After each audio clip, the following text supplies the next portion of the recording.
The Florida Panthers looked unrecognizable as New Jersey uses a special teams explosion to sweep the two-game series in South Florida.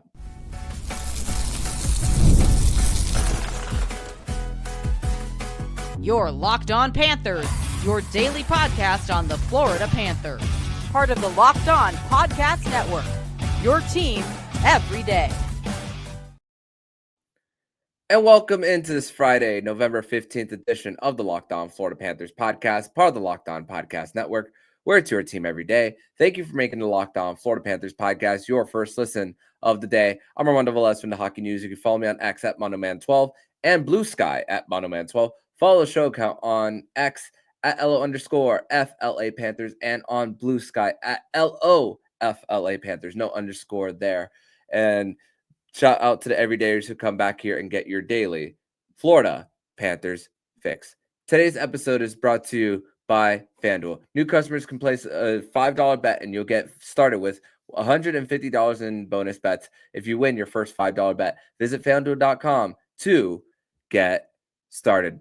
So the Florida Panthers coming into this one, second straight game where they were facing the same team in the New Jersey Devils, an opportunity in a schedule that has been very similar to the 2021 season. And we're going to see a lot of these throughout the season where you're facing the same team, not necessarily both at home. A lot of them we're going to see home and homes throughout this season for the Florida Panthers. And with Sam Bennett back, this was a different type of loss for the Florida Panthers, where Paul Maurice spoke all about how one game you're just getting to know each other a little bit, and then the next game could be a little tighter. But it was tighter for the most part. But it was the New Jersey Devils being tight with the Florida Panthers, as they had a hard time getting in space for this one to create a whole bunch of scoring opportunities. The New Jersey Devils won a lot of their 50-50 chances, disrupted the Panthers' breakouts, and questionable officiating on the night. And here to talk all about that and more in the Florida Panthers' 6-2 loss to the New Jersey Devils on a Friday, which means it's Fairbanks Friday edition of the show. Nich Fairbanks is here. And Nick, second straight loss for the Panthers, the first one since games 2 and 3 of the season. Welcome back to the show, my friend. Thanks for having me back. And woof, how much, what do they say? What a difference a week can make. Yeah, no doubt. I mean, you think of the Panthers. I mean, when they were going on their 7-game winning streak, I mean, all of those games had the Panthers scoring 3 or more goals, and now it's back-to-back games where it's 2 goals or less for this one. I mean, we spoke about how Sam Bennett returned. Jesper Boqvist was inserted on the wing, and even before the New Jersey Devils scored their first one of the game, where Kulikov got out-muscled by Nason. I mean, I thought Jesper Boqvist was great as far as being the faster skater to the puck when they would dump it into the zone.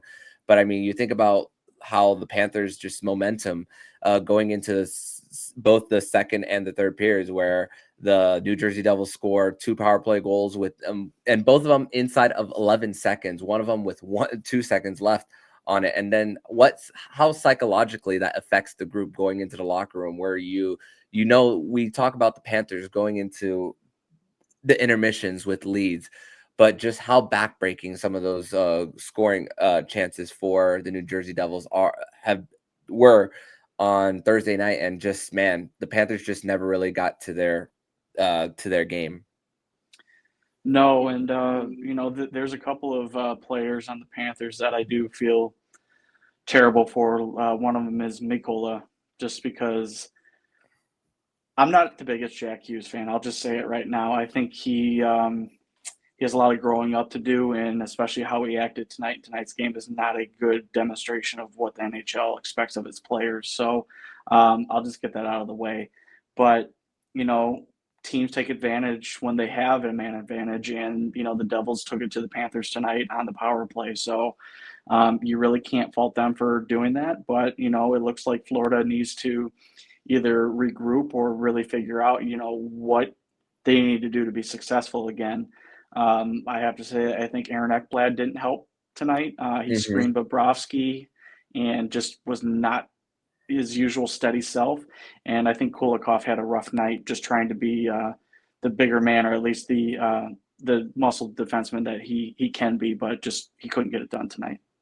Yeah, Ekblad screening Sergei Bobrovsky on the first goal. The one where you're talking about Nico Mikkola after the penalty for him, with that one, the angle of the official, you can't really see. Mikkola is on the referee's on Niccola's right, while you can't really see Jack Hughes. So it's I don't know how you make that call from there. And then they tried the same on that goal. They tried the same triangle play that the Panthers had, where they make their bread and butter. And on Nason's second goal, it was off the stick of Ekblad and in. So just a lot of strange bounces, bad positioning for the Panthers, and even for them. I mean, just having an opportunity on the power play to start the third period, and then 22 seconds in, you get an offensive zone penalty.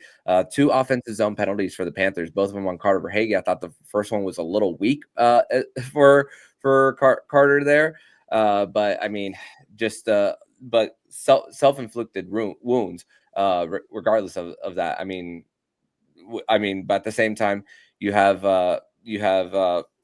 Erod getting elbowed in the face. Sam Bennett where gets high stick, where you see on the replay the ref was caught puck watching there. So that's another thing for the officiating in this one. And I'll just end the officiating conversation there, as at least on my part. But the New Jersey Devils, I mean, how they were able to work low to high and then create screens and also wait for things to develop there. I mean, you got to give it to them. They were better in all facets of the game. It wasn't necessarily the neutral zone where the Panthers were dominating and then mistakes cost them like Tuesday. It was just pure domination by New Jersey. Yeah, New Jersey did not give them a lot of time. When they did get into the offensive zone, Jake Allen was really good at, retrieving the puck. And then it was maybe one pass and they're out of the zone. So very hard to conduct any kind of offense when a defense is, capable of doing that. But also, I will say this. The only player that I thought was actually skating tonight was Jesper Boqvist. It seems like he was getting in on the defense and creating havoc. I didn't see much of anybody else trying to create anything. I didn't think Sam Bennett was at his best, which tells me he's probably still injured. Mm-hmm. I'm still waiting to see where Matthew Tkachuk is this season. I know he scored a few goals and, he had that procedure done. Maybe that's still affecting him, but he's not been himself. And Alexander Barkov, he was a shadow of this game. I didn't really see a lot from him tonight. And, I think this was the who's the Devils player that scored a hat trick tonight? Jesper Bratt. Yeah, this was the Jesper Bratt game by far. He was everywhere taking shots, and they put him out on the penalty kill to get that hat trick. And again, hats off to him for putting on a good show for them. Yeah, no doubt for that. And let's not forget, he also had that assist back in the last game for the New Jersey Devils, the first one to Jack Hughes on Tuesday. So what a stretch for Jesper Bratt. And then just, you think about momentum for the New Jersey Devils, even coming out of that second period. It starts off with a breakaway where Sergei Bobrovsky had to make a stop, and then I believe it was Aaron Ekblad who knocked into Sergei Bobrovsky, loses his stick, and then Bob has to go outside of his crease to freeze the puck. And just the amount of under duress Sergei Bobrovsky was under. I mean, the fifth one where it goes under the armpit, it was just heartbreaking for that one. And that was the second Jesper Bratt goal. But just once again, the low to high play for New Jersey was just how they were able to just continue to just take the eyes away and also just continuing the pressure. And also, even on the first goal that the Panthers scored, I mean, New Jersey was creating pressure. I mean, we're lucky that Jesper Boqvist made that move on Dougie Hamilton to bring it back to his forehand and just to at least make it something. I mean, some of the goals, it was New Jersey scoring, Panthers respond quickly, and then when Florida responded, it was just less than a minute. So it was just little itty bitty sequences that really helped New Jersey break this one, and just really gave the Panthers just no hope in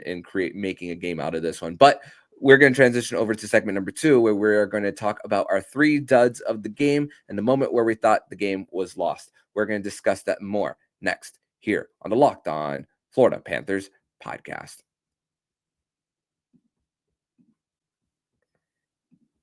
Today's episode is brought to you by Mint Mobile. And I love a deal as much as the next guy, but I'm not going to crawl out of bed through of hot coals just to save a few bucks. It's as easy. No hoops, no BS. So when Mint Mobile says it's easy to get wireless for $15 a month with the purchase of a 3-month plan, I call them on it. Turns out it's really as easy to get a wireless for $15 a month.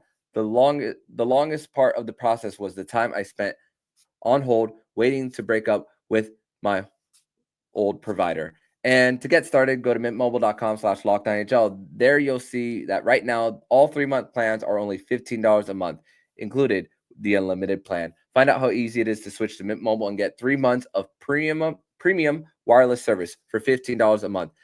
To get this new customer offer and your new 3-month premium wireless plan for just $15 a month, go to mintmobile.com/LockedOnNHL. That's mintmobile.com/LockedOnNHL. Cut your wireless bill to $15 a month at mintmobile.com/LockedOnNHL. $45 upfront payment required.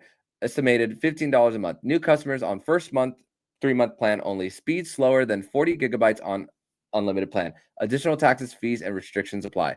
See Mint Mobile for details. Also, today's episode is brought to you by Omaha Steaks. And nothing delivers comfort and joy quite like the unrivaled quality and taste of Omaha Steaks. This year, skip the holiday hustle and bustle and save 50% off gourmet gifts site-wide at omahasteaks.com. Plus, get a $30 reward card when you shop early and score on an extra $30 off with promo code NHL. With generations of experience, they constantly deliver the world's best steak experience. And the gifting experts at Omaha Steaks have made it easy to deliver the perfect gift with thoughtfully curated gift packages starting at $89.99. From legendary steaks and mouthwatering desserts and more. Save 50% off site-wide at omahasteaks.com. Plus, our listeners get an extra $30 off with promo code NHL and a $30 reward card when you shop early. That's 50% off at omahasteaks.com and an extra $30 off with promo code NHL.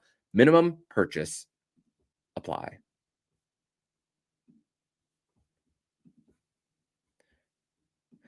And I'd like to thank you guys once again for making the Locked On Florida Panthers podcast your first listen of the day here on a Friday, a Fairbanks Friday edition of the show, where the Florida Panthers lose to the New Jersey Devils by a final score of 6-2 in Sunrise for their second straight loss in a row.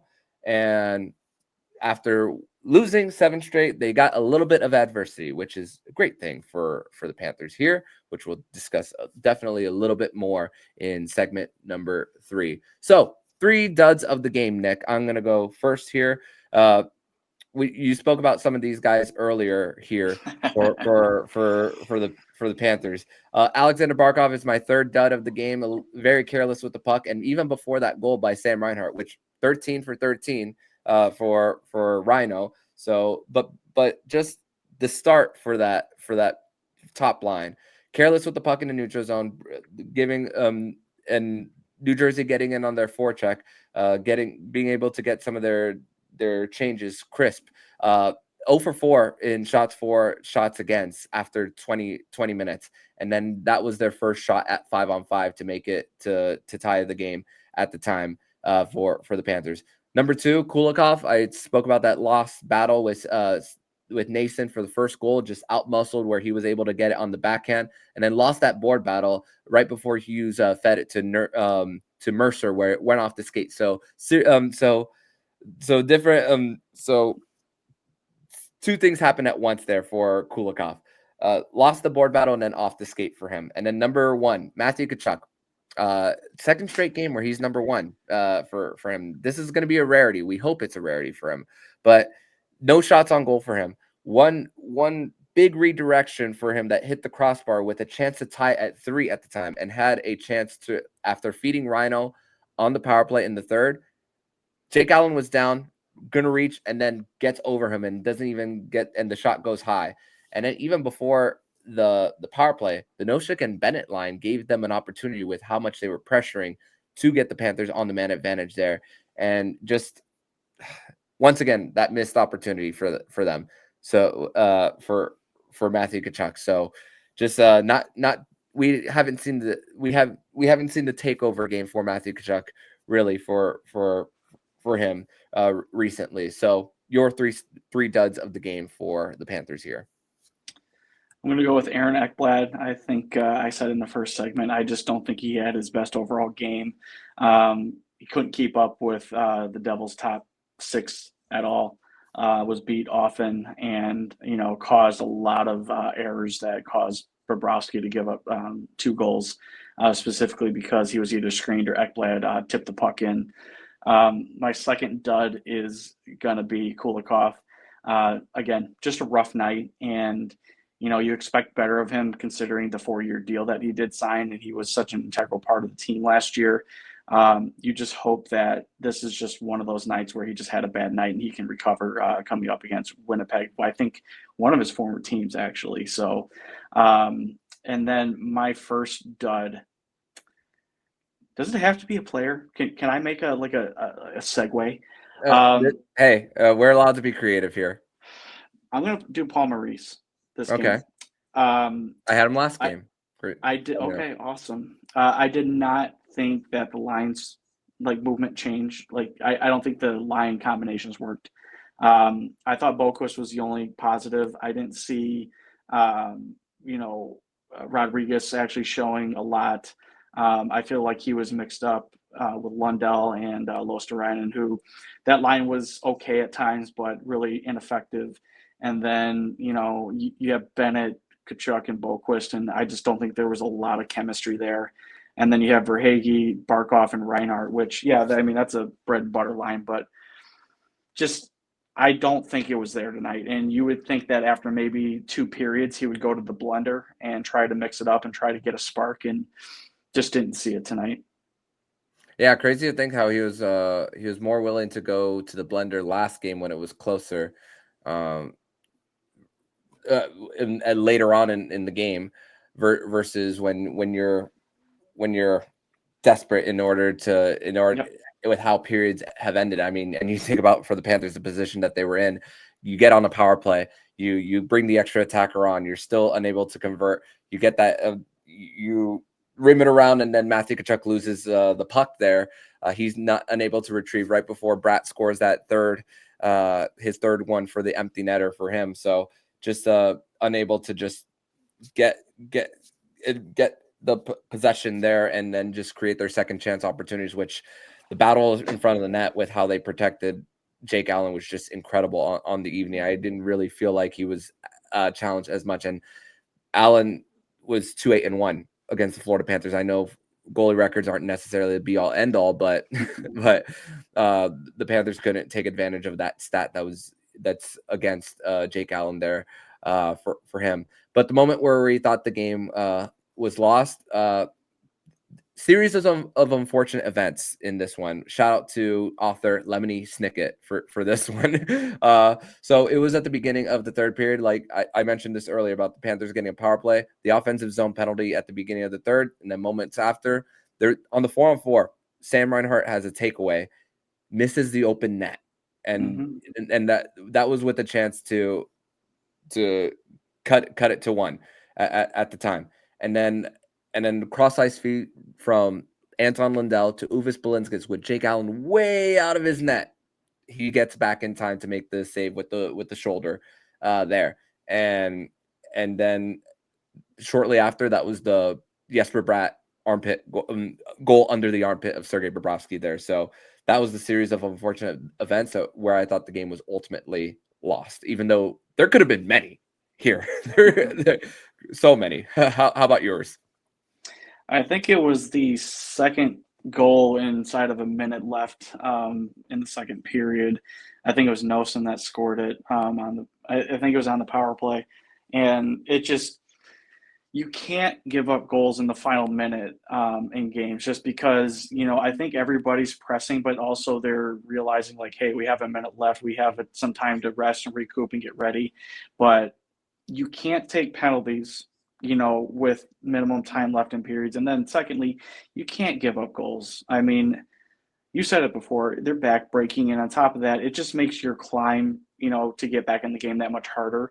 Now, you said it perfectly. Like they got a power play at the end of the period because I forget what happened. I think there's a slash that happened at the end of it. And Paul Cotter slapped AJ Greer on that one. correct. So finally, the refs actually called something because they weren't calling really anything, against the Devils. But I will say, I think that goal basically just, kind of threw everything out the window for the Panthers. Yeah, and then even though it was 5-2 at the time, when Lundell had a shorthanded breakaway, and then Jack Hughes went after Lundell after stripping him there. I mean, just for no reason. It was too late for the Panthers to try to make something out of it, even though they did. That was actually when the Panthers were on the kill, so they were even able to end some momentum for the New Jersey Devils, but still unable to make something out of a lack of composure for Jack Hughes there. So, but thankfully for the Panthers, it's for them, they get to turn the page, but they get to turn the page right now against the best record, the team with the best record in the NHL currently. And we're going to discuss that and more next here on the Locked On Florida Panthers podcast. Today's episode is brought to you by FanDuel.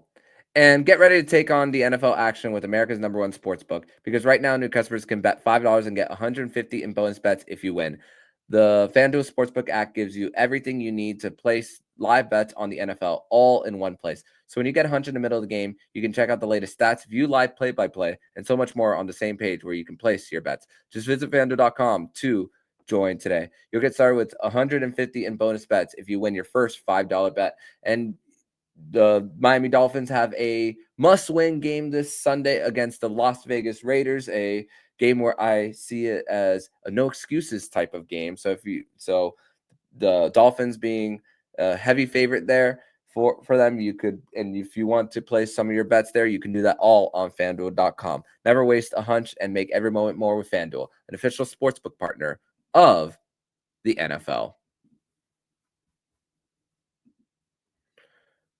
Third and final segment here on this Friday, November 15th edition of the Locked On Florida Panthers podcast. Thank you once again for making the Locked On Florida Panthers podcast your first listen of the day here on a Friday, a Fairbanks Friday edition of the show, where the Florida Panthers lose to the New Jersey Devils by a final score of 6-2 in Sunrise. Now it's a 2-game losing streak for the Cats.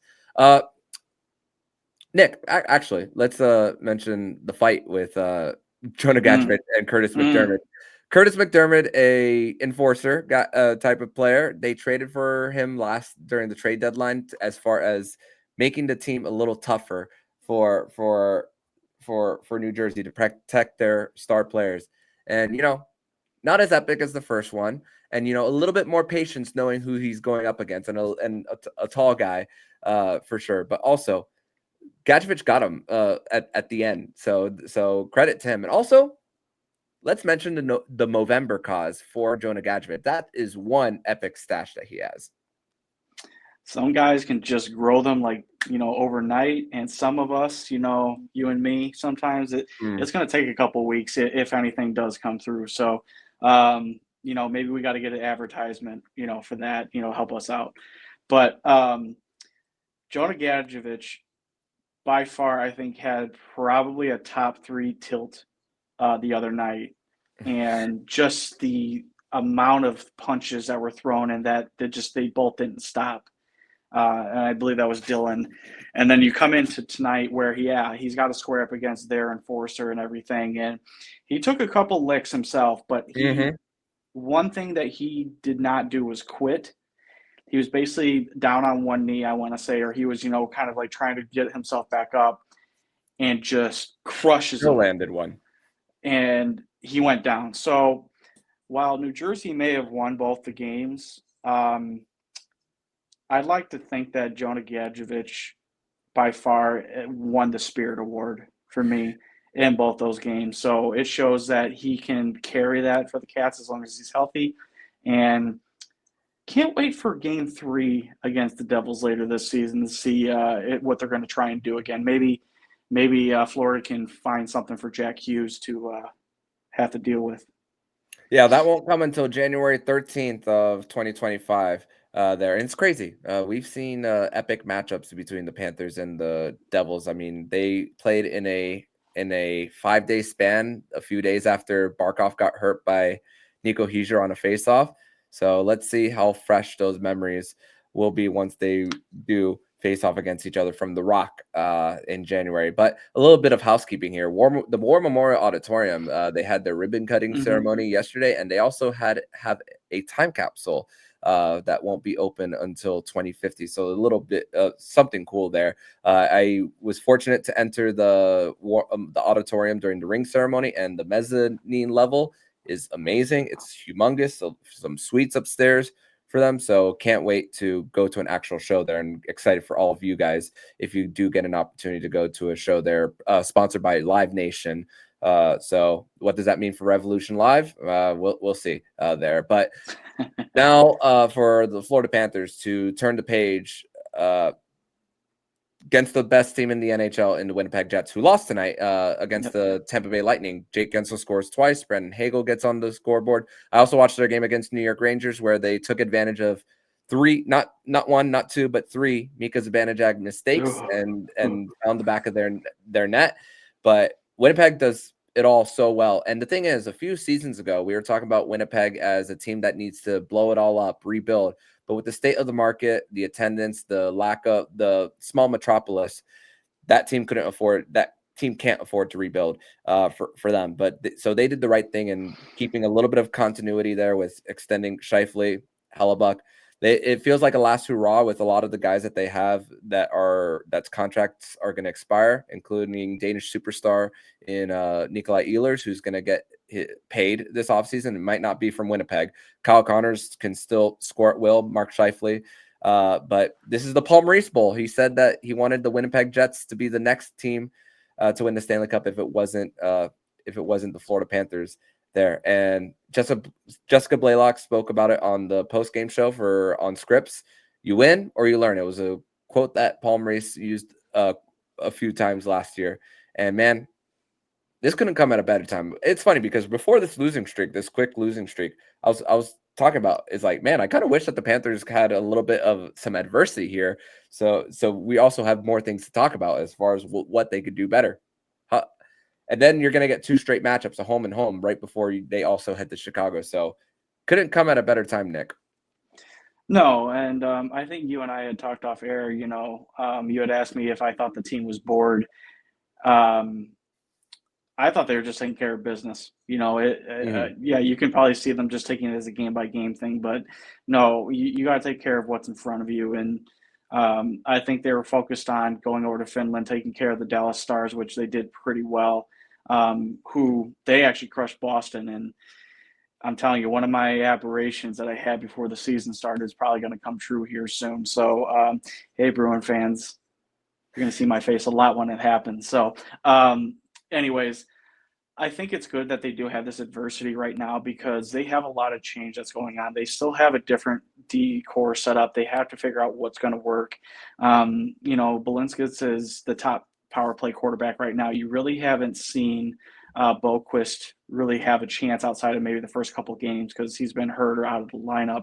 So you wonder if he's going to get in to help. But this is also going to be a good measuring stick because, the best team in the NHL is going to come in and, you have to see if you're going to get up for it. Winnipeg does everything well. They score on the fly. They can set up, and chop and, get one from the top and tip it in. And I know Lowry's having a good season. Connor's having an amazing season. Last thing I will say is that I did watch them against Detroit maybe a week or two ago. And I thought Detroit was looking okay. They're starting to put it together. I think that Winnipeg game kind of like set them back and it was like, whoa, okay, yeah, we're not even really close to even trying to, get to that level of maybe being a playoff team. So the Panthers have been humbled the last 2 games, which that's fine.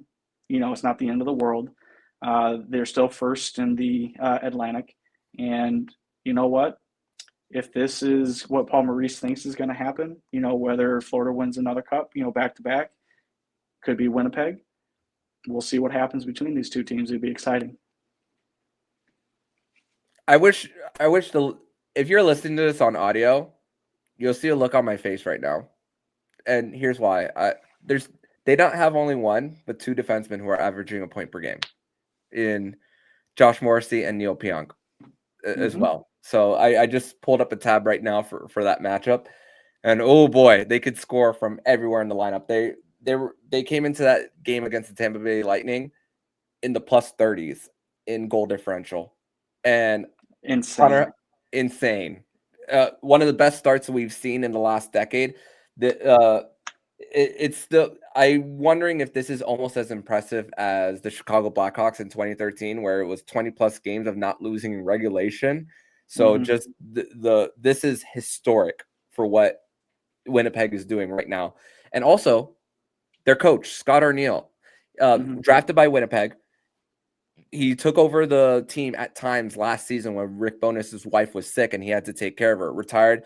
There's also some continuity with a guy who got to know the group and got to lead the group on his own for last season. So that's another contribution to why they're so successful, is because it's a familiar voice for them, and also for them. I mean, at the same time, this is the last few years for Winnipeg has been great regular seasons. I mean, they made it to the Western Conference Final in 2018 before losing to Vegas in 6 games. But this feels like put up or shut up in it this year for the Winnipeg Jets. So this is more of a litmus test for them than it is for the Panthers, because the Panthers have won. So, but at the same time, it's great for the Panthers to kind of reset themselves and wake up a little bit, knowing who is coming to town. Most definitely. And I would be remiss to say that their GM Chevy made a great trade going into last season. Didn't want to pay, Pierre-Luc Dubois. That's probably the most terrible contract right now. And to think that he only lasted 1 year in LA, and look what he got from LA for Pierre-Luc Dubois. So it kind of goes to show like what kind of locker room you can have if you don't have somebody who's dragging everybody down, or who's like not really with the program, and who is dependent on, I guess, being one of those team players to lift the team up. So notice how they played after he left, and notice now how they're playing another year under that type of coaching and that kind of style that they're playing. So, great trade. I think Velarde's there. He's doing magnificent. I think he's up for a contract. If I was Winnipeg, I'd be signing him sooner than later. And, you have the reigning Vezina winner in Hellebuck. So nothing, you can't take this game, not seriously. Florida needs to come out and they need to prove themselves. Yeah, so I'm counting 1, 2, 3, 4, 5, 6, 7 upcoming UFAs for them.